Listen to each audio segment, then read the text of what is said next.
हिंसायास्ते न अव्याप्ति सुघटम एव सा यस्मात् ग्रहणे प्रमत योगो द्रवस्य स्वीकृतस्य अन्ये। हिंसाમાં અને ચોરીમાં અવ્યાપ્તિ દોષ નથી. એટલે કે જ્યાં જ્યાં હિંસા ત્યાં ત્યાં ચોરી, જ્યાં જ્યાં ચોરી ત્યાં ત્યાં હિંસા. એમ કે ચોરી ને હિંસા ને અવ્યાપ્તિ નથી, સંબંધ નથી, એમ નથી. તે હિંસા બરાબર ઘટે છે, ચોરી તે હિંસા બરાબર ઘટે છે. કારણ કે બીજાના સ્વીકારેલા દ્રવ્યના ગ્રહણમાં પ્રમાદનો યોગ થાય છે. બીજાના સ્વીકારેલા બધા માટે કીધા હતા ને, ધન ધાન સંપત્તિ બળદ ઘોડા વગેરે, એના માનેલા સ્વીકારેલા એ દ્રવ્યના ગ્રહણમાં પ્રમાદનો યોગ છે. પ્રમાદના યોગ વિના એ ગ્રહણ થઈ શકતું નથી. માટે હિંસા પ્રમત યોગા પ્રાણ વેપણું હિંસા એનું ત્યાં વ્યાપવું નથી, એમ નથી. વ્યાપ્તિ બરાબર છે એમ કે છે. જ્યાં જ્યાં ચોરી ત્યાં ત્યાં હિંસા એ બરાબર બેઠે છે. બધું હિંસા પર ઉતાર્યું પાંચે પાપ પહેલેથી ઉતાર્યું સમજો. પરિચયમાં તો મિથ્યાતી હિંસા, મહાહિંસા, મિથ્યાતી હિંસા, ભાવ પ્રાણનાય સંલગ્ન.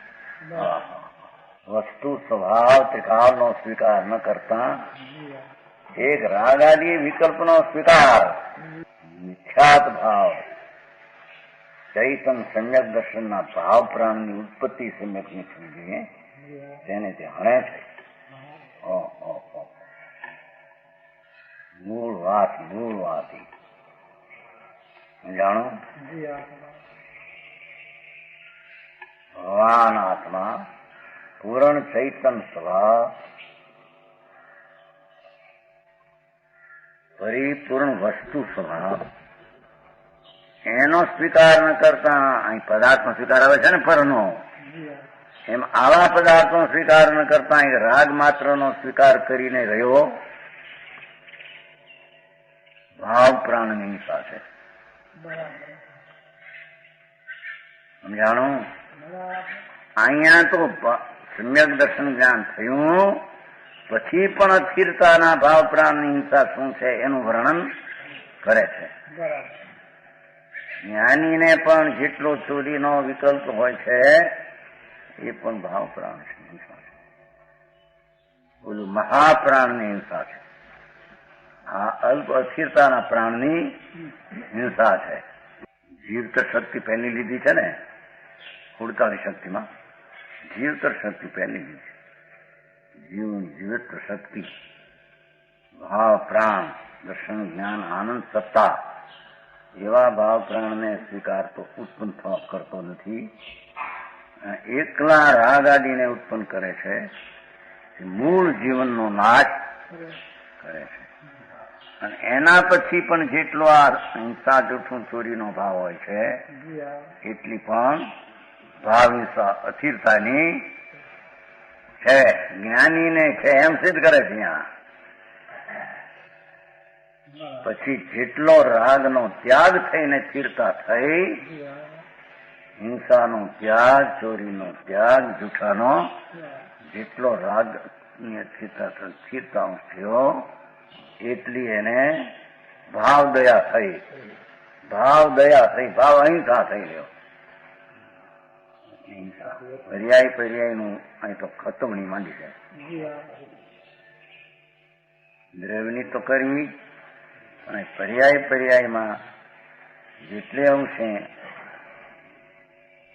હિંસા જૂઠ ચોરીનો ભાવ તેટલી પર્યાયમાં શુદ્ધિની ઉત્પત્તિ ન થાય તેટલી એને હિંસા કહેવાય છે.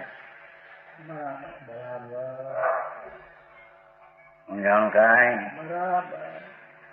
જેટલી શુદ્ધિની ઉત્પત્તિ થઈ, અશુદ્ધતાનો ત્યાગ, એને ભાવ દયા અને ભાવ અહિંસા કહેવામાં આવે છે. પ્રમાદ બીજાના સ્વીકાર્યા દ્રવ્યના પ્રમાણ યોગ છે. ટીકા હિંસાયા સ્ત્રેયસ્ય અવ્યાપ્તિ નથા સુઘટમ એવ યસ્માત સુઘટમ એવ યસ્માત અન્ય સ્વીકૃતસ્ય દ્રવ્યગ્રહણે પ્રમત યોગ ભવતી. હિંસામાં અને ચોરીમાં અવ્યાપકપણું નથી, એટલે બેને સંબંધ નથી એમ નથી, પણ સારી રીતે વ્યાપકપણું નામ મેળ છે. જ્યાં જ્યાં ચોરીનો ભાવ ત્યાં ત્યાં હિંસા, જ્યાં જ્યાં હિંસા ત્યાં ચોરીનો ભાવ. કેમ કે બીજાએ મેળવેલા પદાર્થમાં જો પૈસા શું થાય જો અહીં તો પણ વ્યવહાર સમજાવો તો શું કે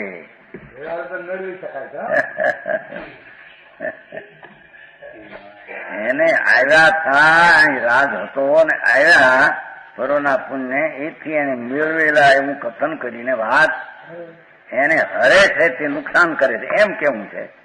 બીજું શું થાય કથનની વાત શું મેળવી શકે છે એ પ્રશ્ન ક્યાં છે? સમજાણું કાંઈ?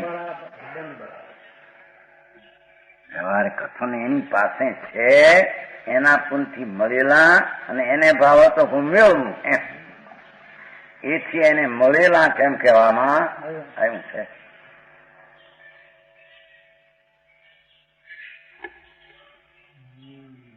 કેમ કે બીજાએ મેળવેલા પદાર્થમાં પોતાપણાની કલ્પના કરવી. બસ બીજાએ મેળવેલા પદાર્થમાં પોતાપણાની કલ્પના એ મારા છે, તેમાં પ્રમાદ યોગ જ મુખ્ય કારણ છે. બીજાએ મેળવેલી આબરૂ પૈસા બધું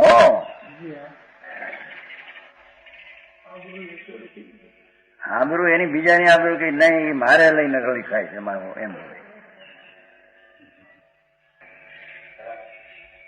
બીજાએ મેળવેલા પદાર્થના પોતાપણાની કલ્પના કરવી, કોકની ચીજને આ મારી છે એમ કલ્પના કરવી.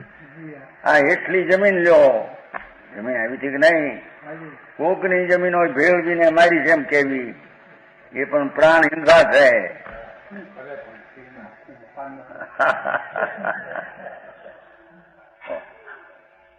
સમજાણું કે નહીં?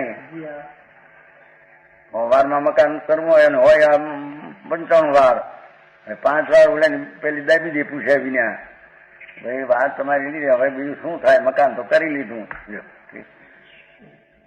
માજન મા બાપ સાચા પણ મારી ખીલી હવે થઈ એવી કોકની જમીન ભેળવે ચોરી છે.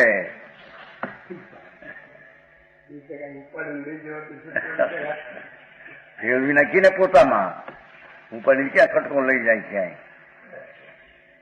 ખેતરમાં ભેળવે, કેટલા ખેતરમાં જો બરાબર થોડું ભાજ ને 2-3 હાથ છેટી નાખતો જ આમ એમ કરતા કોઈ ધણી ન હોય ભેળવી દે બધું. એ જમીનની ચોરી છે. કોકની જમીન પોતામાં નાખી દેવી એ પણ મોટી ચોરી છે. એનું કઈ ભાન ન મળે ને ચોરી શું છે એની ખબર ન મળે ને કે અમે બહુ અહિંસક છે ને અમે બહુ પરોપકારી છીએ. સમજાણું કાંઈ? બીજાને દેવા હાટું કોકનો પૈસો લઈ લે, કોકનો અનાજ લઈ લે. અમે ક્યાં મારા હાટું, અમે તો બીજાને દેવા હાટું દીધું છે ને ગરીબોને ખવડાવવા, પણ આ કોકનો લૂંટીને કપડા બપડા ના તાકા બેચાર લઈ ગયો. પણ હું કે મારે ઘરે લઈ ગયો છું, ગરીબોને વેચવા લઈ ગયો છું, પણ આ કોકણા મારી લઈ ગયો તું તમારા ઘરના પૈસા ખર્ચને, એ બધી ચોરી છે એમ કે છે. સમજાણું કાંઈ? પોતાપણાની કલ્પના કરવી તેમાં પ્રમાદ યોગ જ મુખ્ય કારણ છે. પ્રમાદ છે એમાં, એનો કસાય છે ભેગો, માટે હિંસા છે. એ આત્માને પોતાની હિંસા થાય છે અને બીજાના પ્રાણની પણ હિંસા થાય છે.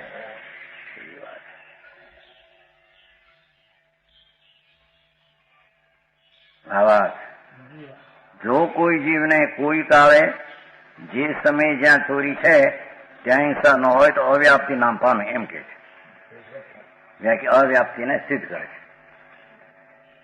જે કોઈ જીવને કોઈ સમયે જ્યાં ચોરી છે ત્યાં હિંસા ન હોય તો અવ્યાપ્તિ, ચોરી ને હિંસા ન હોય તો અવ્યાપ્તિ મેળ નથી ખાતો. પણ પ્રમાદ વિના તો ચોરી બને નહીં. કોઈની ચીજ પોતાની કરી લેવી એમાં પ્રમાદ વિના બની શકે નહીં. પ્રમાદ પોતે ચોરી છે નહીં, ચોરી પોતે હિંસા છે. પ્રમાદનું નામ જ હિંસા છે. એ કસાય આવ્યો ને કોકને હંગરવાનો, કોકની ચીજને પોતામાં એ પોતે ચોરી છે અને એ ચોરી હિંસા છે. જેને હિંસાની ખબર ન મળે ને એમને હિંસાના પાલનારા અહિંસાના.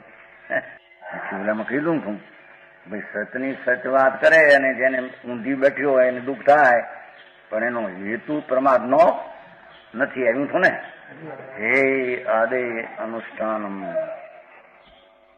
એમાં પ્રમાદ યોગ નથી. એ તો સચ વસ્તુ છે બાપુ, આમ છે.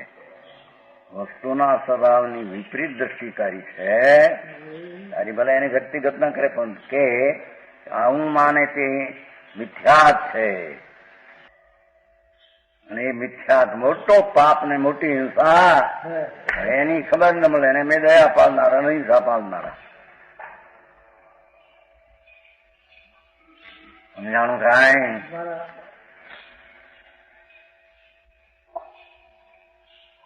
પ્રણભાઈ આવી વ્યાખ્યા ક્યાંય સાંભળી નહીં હોય જિંદગીમાં.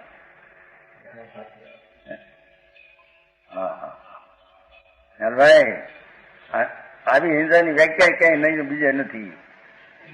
હા,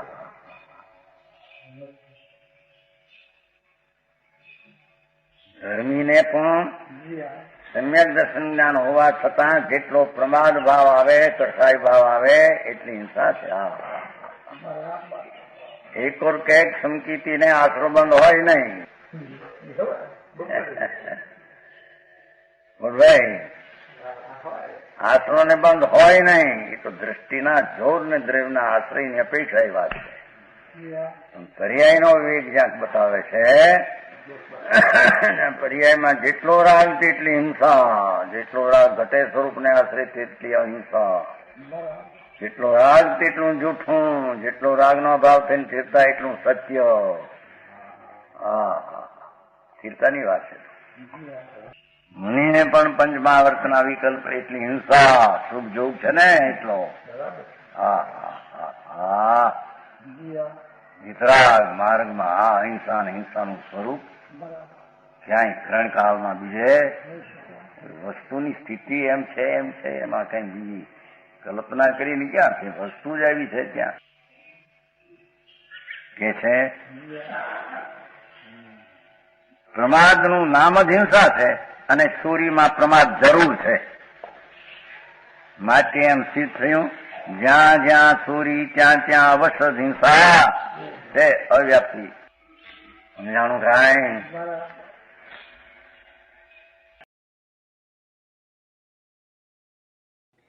તથાપિ કહાનવાણીના અંકાયે મૂલ્યના કદી. તથાપિ માતવાણીના અંકાયે મૂલ્યના કદી. પરમ કૃપાળુ પૂજ્ય સદગુરુ દેવનો જય. પ્રસામૂર્તિ પૂજ્ય ભગવતી માતનો જય. જીનવાણી માતનો જય. પરમ મિત્રાગ દિગંબર જૈન ધર્મનો